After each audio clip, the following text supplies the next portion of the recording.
We're going to start in the middle of the sermon.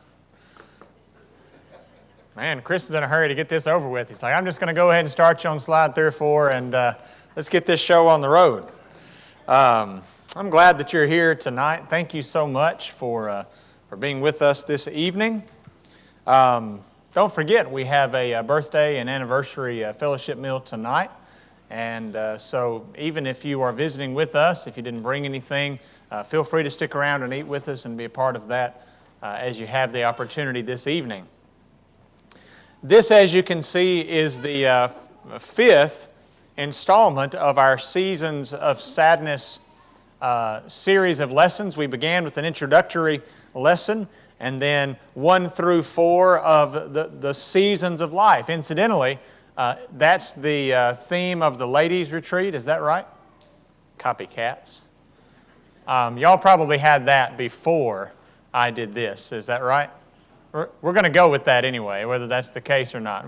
We're going to go with that. So we're talking about seasons of sadness. That is, the different periods in a person's life and what factors can cause specific emotional and spiritual challenges during those periods. And we talked about our teenage years and how there are some problems that are peculiar to that period of our lives. We talked about the period in which we're young adults. Maybe we're just married or just starting a family. We talked about midlife, a period of life that is near and dear to me as I am squarely in the middle of that portion, or in the beginning, I guess, of that portion of my life. And I didn't really know what to even call this period. Late life is what I chose because that seemed the least offensive. Old age, I would say old age, but it's closer to me than it ever has been before, so it won't be long until I'm in this group, and so I don't really want to sell this group short. So late in life is what we're going to call this period of our lives. The period of our life where many of us either begin to or fully embrace gray hair. 50% or at least 50% gray by 50 years of age. Now, that's a very interesting statistic, I thought. 80% of salon technical work involves coloring hair to conceal gray. I find that to be probably an accurate number. Some of you would have gray hair if you allowed your hairdresser to let that show through. And I can understand that. Gray hair is said to increase 10 to 20% every 10 years after age 30. If I had hair, this right here would be gray. Many of you, even in my age bracket, are experiencing some gray hairs as well. But let's get into some more serious facts. As we begin to think about depression and issues that challenge us emotionally.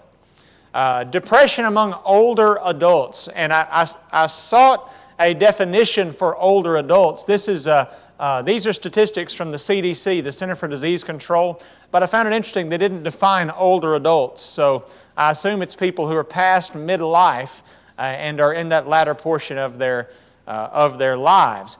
Some 1 to 5% for older adults living in the general community. What's interesting is, among older adults that are not in serious health issues, life actually gets better. We talked last time when we spoke of midlife about the happiness curve, right? And how for many people, happiness declines as they go through young adulthood and on into middle life. But once we get past middle life, the happiness seems to pick up. And if we can just make it through what might be the most challenging years of our marriages, perhaps, of our occupational lives and our personal lives and so on and so forth, we can really see a very positive move. And that's found to be true. But the problem is, other problems compound the issues in older adult life. For instance, some 11 to 15% or 11.5% of older adults who are hospitalized struggle with emotional issues like depression. Some 13.5% of older adults who require home health care. And so as our health issues begin to accumulate, it begins to challenge our emotional health. And that makes sense. We can understand that. Sorry about that. But what factors seem to come in that really have an effect on an older person's emotional health? Well, there are several factors, and we're going to talk about a number of these tonight. First of all is the loss of loved ones. And I know that this hits many of us very close in this room this evening. I've lost both of my parents. Statistically speaking, it was much earlier for me than it was for many. I was in my early 40s. Yes, please. I talked about losing my parents, and Ken was raising his hand like he was volunteering to be next or something. I didn't know exactly what he was doing, but he's offering me a cough drop, so I appreciate that. Thank you very much. I'm going to violate one of Danielle's cardinal rules, and I'm going to have candy in my mouth while I'm speaking. So I lost my parents in my early 40s, but statistically speaking, 50 to 54 is the age at which a person is most likely to lose one or more of their parents. Interestingly enough, more people lose fathers than lose mothers. And they lose fathers much earlier than they lose mothers, statistically speaking. So if we talk about early old age, if that is a thing, that's the period where we start having to take care of our aging parents, or we experience the loss of our aging parents. And that's certainly something that individuals have to deal with. But also, the longer we live, the more loss, unfortunately, we are saddled with. You talk to people who live long lives, and that's one of the things that really challenges them. The people that they love the most, they have to bury. They have to watch them pass away. And there are several that I've spoken with, and Miss Mary would have told us this, and did on a number of occasions. The people that she lost, they really took a toll on her. A man named Claude Stubblefield, who lived well into his 90s, was the first one I'd ever heard mention the fact that he was alone, that he felt alone because the people he was closest to had passed away. And he lived, like I said, significantly into his 90s. But that's something that all of us, as we move into old age, unfortunately are required to deal with. If you go to Genesis chapter 37, there is a striking biblical example of just this thing. Jacob was blessed with a large family, many children. Of course, he would be known as Israel, the father of God's nation. And in, and in Genesis chapter 37, as Jacob's other children conspire against his favorite, Joseph, and they cast him down into a pit, and eventually they sell him into slavery. In verse 31, they took Joseph's coat, and they killed a kid of the goats, and dipped the coat in the blood, and they sent the coat of many colors, and they brought it to their father, and said, "This have we found. Know now whether it be thy son's coat or not." And he knew it and said, "It is my son's coat. An evil beast has devoured him. Joseph is without doubt rent in pieces." And I want you to notice his response emotionally. "And Jacob rent his clothes and put sackcloth upon his loins, and he mourned for his son many days. And all his sons and all his daughters rose up to comfort him, but he refused to be comforted. And he said, For I will go down into the grave unto my son mourning." And thus his father wept for him. Well, what Jacob is having trouble dealing with emotionally is the loss of those close to him. Something that as we age becomes even a greater challenge for us because we have to deal with it more and more often. So the loss of our loved ones. And that includes those who are widows or widowers. 75% of those who lose spouses are over the age of 65. 13.7 million, not 13.7, I'd hate to be that 0.7 widowed person, but 13.7 million widowed people in this country, 80% of them are women, which is why we often talk about widows in the New Testament and in the Old Testament as well. But here is an interesting statistic. Men are 70% more likely to die the year after losing a spouse. Women are only 27% more likely. I don't know what you women do to us, but we just can't make it without you. And I guess we're doomed once our wives can't take care of us any longer. But that's certainly an issue. And so as we age, statistically, we run a greater risk of losing our spouse and being a widow or being a widower. And these are things that challenge us emotionally. You add to that changes in health and ability. 80% of older adults, this is again from the CDC, have at least one chronic condition. Whether that's chronic pain, whether it's some sort of debilitating condition, whatever the case might be. Older adults struggle with the balance also between independence and care from their family. If you've ever had to take the keys from an older member of your family, then you understand that challenge. When does a loved one come to a stage in their lives where they can no longer enjoy the independence that they once did? And for some of us, that can be one of the greatest emotional challenges of old age, is recognizing that we can no longer be as independent as we once were. Health factors and independence factors play a large role in the emotional well-being of older folks. I want you to go to Ecclesiastes chapter 12. It's interesting, the book of Ecclesiastes is Solomon looking back on his life and recognizing the mistakes that he has made and how he had essentially squandered the best years of his life, living a life of sin and degradation. Excuse me. Now we're going to pay special attention to verse 1 a little bit later on in this sermon, but we pick up in verse 1 of Ecclesiastes 12, "Remember now thy Creator in the days of thy youth, while the evil days come not." Now what evil days is he talking about? He's talking about old age. But then he goes on to talk about the many myriad challenges that face older folks, that face all of us as we age. "When thou shalt say, I have no pleasure in them, while the sun, the light, the moon, the stars be not darkened," that's a problem with eyesight, "nor the clouds return after the rain. In the days when the keepers of the house shall tremble," that's shaking of your hands, maybe your feet, your joints. "The strong men shall bow themselves," your back, your strongest muscles begin to deteriorate. "The grinders cease because they're few," you have issues with your teeth. "Those that look out the windows be darkened," again eyesight. "The doors shall be shut in the streets. When the sound of grinding's low, your hearing begins to go. He shall rise up at the voice of the bird," you don't sleep well. "All the daughters of music shall be brought low. They shall be afraid of that which is high." You begin to lose your ability and desire to do the things that you could do previously. You don't want to get on that ladder. Your family begins to say annoying things like, "Are you sure you need to do that? Why don't you let us come over and do this for you?" And most of us have older members of our family who say, there's no way that you're coming to do what I can do for myself. And so that issue with independence, we see it there.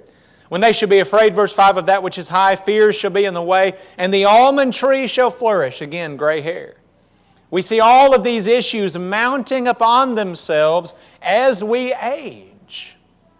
Physical, health, and ability-related issues. And so all of these factors begin to fill in one upon the other. And unfortunately for some, you add regret. I mentioned we would look at Ecclesiastes 12:1 in greater detail. Solomon writes, "Remember now thy Creator in the days of thy youth." You can almost feel the regret in Solomon as he writes that. Don't do like I did, he said, and squander your youth and live it in the fulfillment of your own lusts and desires. But rather, remember your Creator in the days of your youth. Solomon's saying, don't do what I did. There are so many things that I did. That's what the book of Ecclesiastes is about. I tried, he says, literally everything. And none of it provided spiritual and emotional fulfillment the way fearing God and keeping His commandments can. But you can hear, you can feel the regret in Solomon's voice as he commands us to do what he did not do.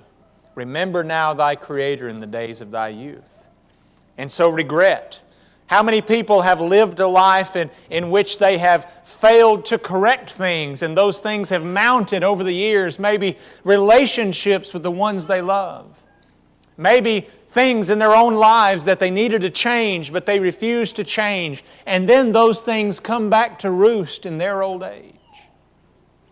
And how pitiful it is to see people face the end of their lives, having never corrected those things. But those things certainly can affect our emotional health in our old age.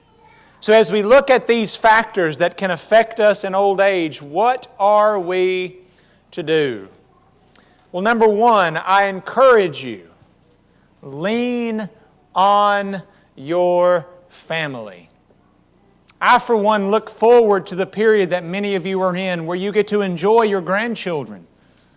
When you get to do all of the things for them that maybe their parents want to do, but they also have to discipline them. They also have to do all these other things that keep them from being able to do the things that maybe you can do for them. Proverbs 17 and verse 6, children's children are the crown of old men. The glory of children are their fathers. You reach an age where you can enjoy the benefits, reap the rewards of your family. Lean on them. And the flip side of that is family. You better support those who are older. If you were at the funeral yesterday, you heard me commend John and Maddie and the rest of the family for what they did for Miss Mary. The same can be said for Mark and Teresa and the rest of the family as it related to Johnny. And we could go on with the rest of you and just how dedicated you are to your families as they age. But we also know families who neglect those who are older. And we know older people who feel isolated and alone and forsaken, because their family just doesn't have the time and the desire to help them like they should. You know, the Bible has something to say about that, doesn't it? In 1 Timothy chapter 5, I want you to notice the context of the verse that I have up on the screen this evening. And I'll be honest, maybe we as preachers, we don't preach enough on this. On our obligation to help our families. You've heard probably preachers quote 1 Timothy 5:8, if any provide not for his own, especially those of his own house, he's denied the faith, is worse than an infidel. I often reference it in relationship to a father providing for his household. But that's not really the context, is it? In 1 Timothy chapter 5, he's talking about widows. And in particular, a group of specific widows called widows indeed. And Paul used that term to describe widows who could not provide for themselves and whose family either could not or would not do it. And therefore the church needed to care for these widows. And he goes on in 1 Timothy 5 to describe the qualifications necessary to be a part of the widows indeed. But in the midst of that, he condemns those families who refuse to provide for, who can but do not provide emotionally, socially, physically, financially for those older members of their families. We need to do what we can and all we can to support those who are older in our families. For many of us, it's still a big part of our lives, and I commend you for that. But the world, it seems, is moving away from that. And we're minimizing our obligations in some ways to those who are older. But we need to do all we can. You know, it was no different in the first century. In Mark chapter 7 and verse 11, Jesus condemns those Jewish leaders because they would declare their money Corban. Oh, it's dedicated to the temple, therefore I don't have anything to give to my aging parents. And Jesus says, woe unto you for that attitude. He condemns them for sort of using a tax shelter to claim they didn't have any money to support their own families. And we need to recognize that we have an obligation and we need to do all that we can. But then we as older folks, we need to be willing to take that help And so often when we're older, we don't want to lean on our families. We don't want to allow them to provide the help that maybe we need. But we need to be willing to lean on them. Number 2, keep a Christian perspective. It's easy as we get older maybe to be overwhelmed with our mortality and that of those around us. But we need to keep a Christian perspective on death. Blessed are the dead which die in the Lord. I have said it, and I have heard others, including members of families, say it about, in particular, the last 2 funerals that have taken place, Brother Johnny and Sister Mary. This is a different situation, isn't it? Because these people are receiving the reward that they've worked so hard for. Blessed are the dead which die in the Lord. It is certainly the case that we mourn the loss of those we love, our parents, our grandparents, maybe our spouses, maybe other members of those, our families or those we love. But we must also remember to look at it from the perspective of Christ and in Christ, and recognize that they are moving on to something far greater. And we one day, if we're faithful, can join them. We need to keep a Christian perspective on death. Number 2, a Christian perspective on our changes in our physical health. It's so easy to say, well, I'm not what I once was physically, so I need to just throw my hands up and give up. Well, that's not the attitude that you and I should have. In 2 Corinthians chapter 4, verses 16 through 18, Paul said, though our outward man perish, yet our inward man is renewed day by day. And we need to recognize just how important it is to focus on what we can do rather than on what we can't. Now, I know it's easy for me to say as someone who's young and relatively healthy. And I know that when you go through potentially debilitating or life-altering health issues, it can be frustrating. But there's still so much that we can do. And we don't need to lose sight of those things. So often we get wrapped up in that which is temporal or temporary, again, 2 Corinthians 4. And we forget about that which is eternal and the things that we can still do. But let me submit, as we grow older, what a blessing it is to rejoice in the wife or the husband of thy youth. If you're privileged to grow old together with someone else, and I know not everyone enjoys that privilege, but if you do, man, don't take that for granted. What a wonderful opportunity you have to enjoy life with your spouse. I don't guess I'm the only one in midlife who looks forward to being older and being able to enjoy my relationship with my wife. I can't wait to be retired.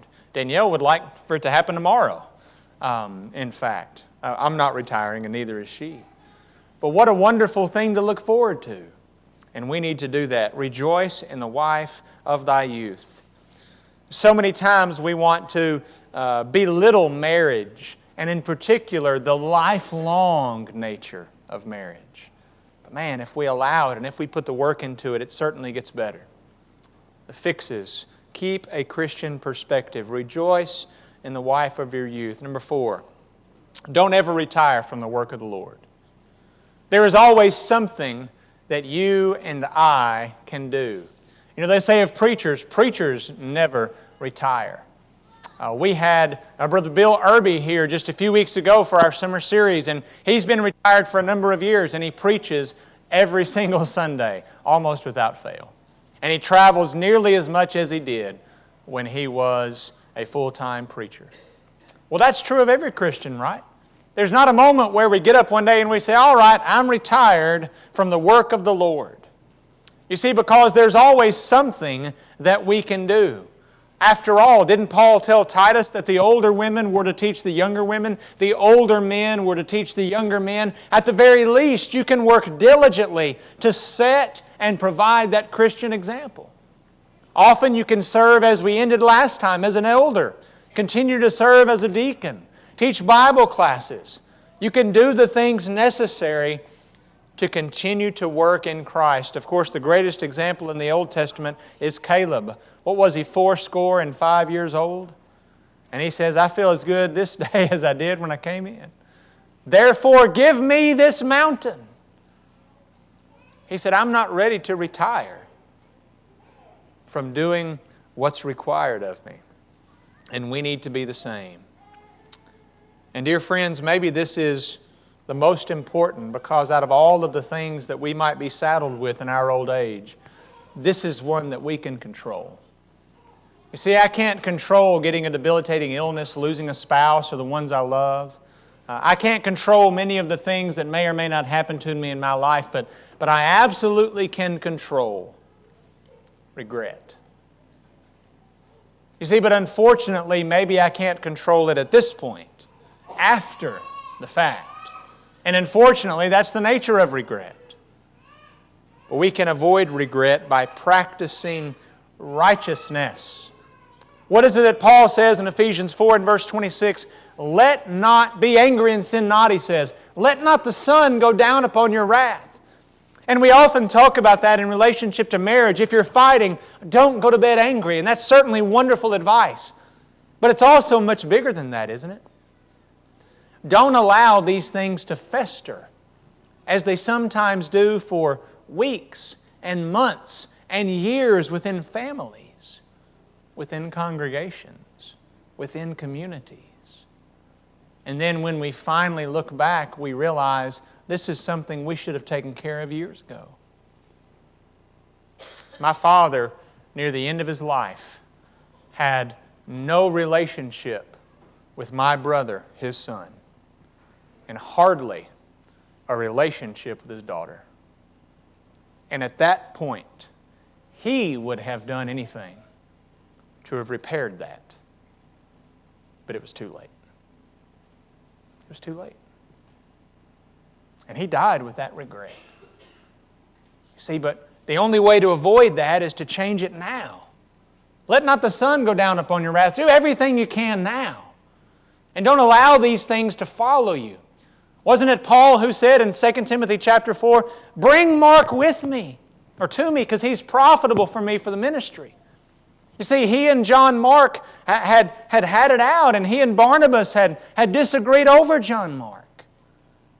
But by the time Paul faced the end of his life, all that had been corrected. It had been worked out. And we need to make sure the same is true in our lives. In Ephesians chapter 4 and verse 31, we're told to let all, then what's the very first word that heads that list? Bitterness be put away from you. Bitterness. And he goes on to tell us to forbear and forgive. So as we think about our movement through the seasons of our lives and the challenges that we face, I hope what I've helped us to understand is that no matter where you are, there are potential pitfalls and challenges and hardships, and you're not alone in those. If you're facing a particular difficulty in your life, the vast probability is that someone else in this room has dealt with something similar. Because the troubles and the challenges and the hardships that you and I face are, as 1 Corinthians 10 reminds us, common to man. We all deal with such similar things. In the seasons of your life, there is one constant. Hebrews 13 and verse 5, He hath said, I will never leave thee nor forsake thee. It's about all the seasons of your life. Our God is there. In that same passage we referenced just a moment ago in 2 Timothy chapter 4, in which Paul says, bring John Mark to me, he's profitable to me for the ministry. He also says, at my last writing, no man stood with me. I pray God it might not be held to their charge. Nevertheless, what? The Lord stood by me and strengthened me. When all others he thought had forsaken him, God had not. And dear friends, no matter what else you might go through, you have a God who is faithful. And in all of the seasons of your life, I hope that you will remember that. This evening, maybe you're in a season in your life in which it's time for you to finally, ultimately make your life right before God. We talked this evening about regret and about how difficult it will be as we allow those things to pile up and to fester and continue, how difficult ultimately it may be to repair them. I urge you to do it now, to bring forth fruit worthy of repentance, to change your life. Maybe you're here tonight and you've never obeyed the gospel, and as you look at your life and you see the things that you can change through repentance, you want to do that. And you're willing to stand up and say, I believe that Jesus Christ is the Son of God. And you're willing to take that step towards baptism for the remission of your sins. Dear friend, we can help you tonight. But maybe you're a Christian and you're in a season of sadness or difficulty. I hope you will remember James 5 and verse 16. Confess your faults one to another. Pray one for another that you may be healed. The effectual fervent prayer of the righteous man avails much. Can we help you tonight? If there's something that we can do for you, if there's a way that we can help you to find a way out of sin if you have strayed from the truth, if there's a way that we can help you to obey the gospel, if we can help you through some season of your life, let us do it now as together we stand and sing.